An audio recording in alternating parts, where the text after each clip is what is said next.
দর্শক, আওয়ামী লীগ নিষিদ্ধের দাবিতে গণজামায়াতের খবর জানাতে এবার সাভার থেকে সরাসরি যোগ দিচ্ছেন সহকর্মী দেওয়ান ইমন। ইমন, সাভারে গণজামায়াতের কি খবর রয়েছে আপনার কাছে, আমাদের জানাবেন। আপনাকে ধন্যবাদ। আমি এই মুহূর্তে রয়েছি মহাসড়কের শহীদ ইয়ামিন চত্বরে এবং গতকালকে কিন্তু এখানেই এনসিপির জাতীয় নাগরিক পার্টির নেতৃবৃন্দ কিন্তু এখানেই সড়ক অবরোধ করে তারা আন্দোলন করেছিলেন এবং গতকালকে থেকে কিন্তু তারা 3 দফার যে ডাক দিয়েছিলেন সেই 3 দফা অনুযায়ী কিন্তু আজকে তারা বেলা 3টা থেকে আলোকে কিন্তু এখানে তারা বিক্ষোভ মিছিল করছেন এবং সমাবেশ করছেন এবং এনসিপির সাথে কিন্তু এখানে সংহতি প্রকাশ করে অন্যান্য রাজনৈতিক দলের নেতৃবৃন্দরাও কিন্তু তারা এখানে এসেছেন এবং তারা আওয়ামী লীগকে নিষিদ্ধ এবং আওয়ামী লীগের নেতাকর্মীদের শাস্তির দাবি এছাড়া জুলাইয়ের যে ঘোষণাপত্র সেটির প্রকাশের কিন্তু তারা এখান থেকে দাবি তুলছেন এবং এরা কিন্তু এখান থেকে কিন্তু নেতৃবৃন্দ দিচ্ছেন তারা যে কেন এখনো পর্যন্ত আওয়ামী লীগকে নিষিদ্ধ করা হলো না এবং কেন আওয়ামী লীগের নেতৃবৃন্দদেরকে কেন দেশের বাইরে যাওয়ার সুযোগ করে দেওয়া হচ্ছে। বিশেষ করে যে সর্বশেষ যিনি আব্দুল হামিদ, যিনি রাষ্ট্রপতি ছিলেন আওয়ামী লীগের সময়, তাকে যে বিদেশে যাওয়ার যে সুযোগটি করে দেওয়া হয়েছে সেটির বিরুদ্ধেই কিন্তু তারা এখানে স্লোগান দিচ্ছেন। আমরা একজনের কাছে জানতে চাবো যে আজকে আর কি কি কর্মসূচি রয়েছেন এবং এরপরে তারা কি কি কর্মসূচি দেবেন, আর কি কি কর্মসূচি রয়েছে। আমাদের আজকে এরপরে আমাদের কর্মসূচি হলো আমরা এখানে অবস্থান কর্মসূচি দেব এই পর্যন্ত আমাদের স্বৈরাচার শেখ হাসিনা আওয়ামী লীগ ভ্যান না করা হবে। আমরা শান্তিপূর্ণভাবে এই ইয়ামিন চত্বর পাখিজা, এই শহীদ চত্বর যেখানে আমাদের জুলাইয়ের স্পট, এখানে আমাদের শহীদ ইয়ামিন ভাই শহীদ হয়েছে, এখানে আমরা অবস্থান কর্মসূচি নিব শান্তিপূর্ণভাবে। আমরা রাস্তাঘাটের যানজটের প্রতি লক্ষ্য করে আমরা সকল ছাত্র জনতা সাভারে সবাই একত্রিত ঘোষণা করে এখানে অবস্থান কর্মসূচি দিব। শুনছিলেন যে এনসিপির একজন নেতৃবৃন্দ বলছিলেন তারা কিন্তু আজকে শান্তিপূর্ণ পালন করছেন এবং আরেকজন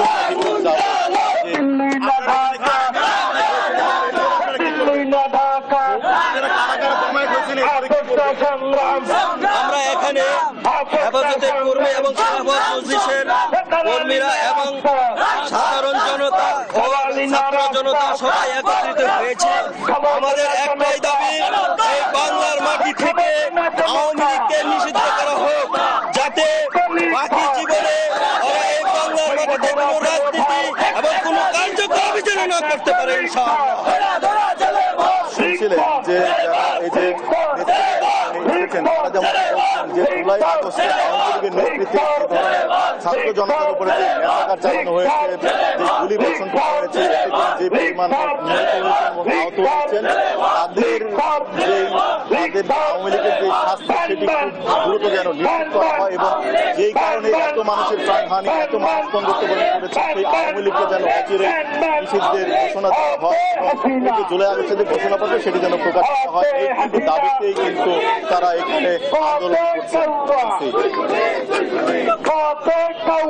ইমন, আপনাকে ধন্যবাদ। দর্শক, সাভার থেকে আমাদের সঙ্গে যুক্ত হয়েছিলেন সহকর্মী দেওয়ান ইমন। দর্শক, গণজামায়াতের খবর জানাতে এবার চট্টগ্রাম থেকে সরাসরি যোগ দিচ্ছেন সহকর্মী আজিজা হক পায়েল। পায়েল, আওয়ামী লীগ নিষিদ্ধে চট্টগ্রামে কি কর্মসূচি দেখছেন, বিস্তারিত জানাবেন।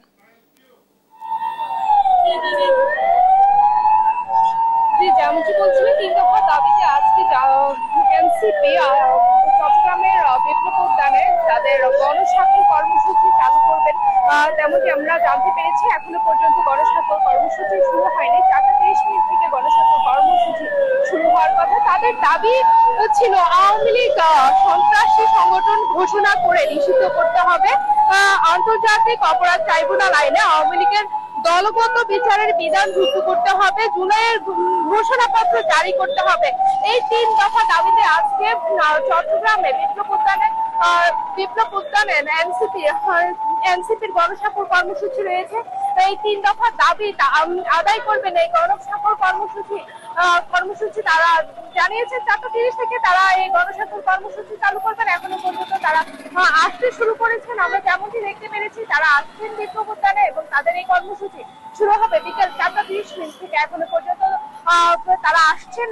তাদের কর্মসূচি এখনো শুরু হয়নি, ঠিক 4:30 থেকেই তাদের এই কর্মসূচি শুরু হবে। এবং আমরা যতটুকু আমরা জানি, আওয়ামী লীগকে নিষিদ্ধ করার দাবিতে ঢাকায় আন্দোলন চলছে। সেই আন্দোলনের সাথে সম্পৃক্ততা রেখে তারা চট্টগ্রামেও গণস্বাক্ষর কর্মসূচি শুরু করবেন, এমনটাই আমরা জানতে পেরেছি। জাতীয় নাগরিক পার্টির তারা আমাদেরকে জানিয়েছেন এমনটাই। এই কর্মসূচি ধন্যবাদ। দর্শক, চট্টগ্রাম থেকে আমাদের সঙ্গে যুক্ত হয়েছিলেন সহকর্মী আজিজা হক পায়েল।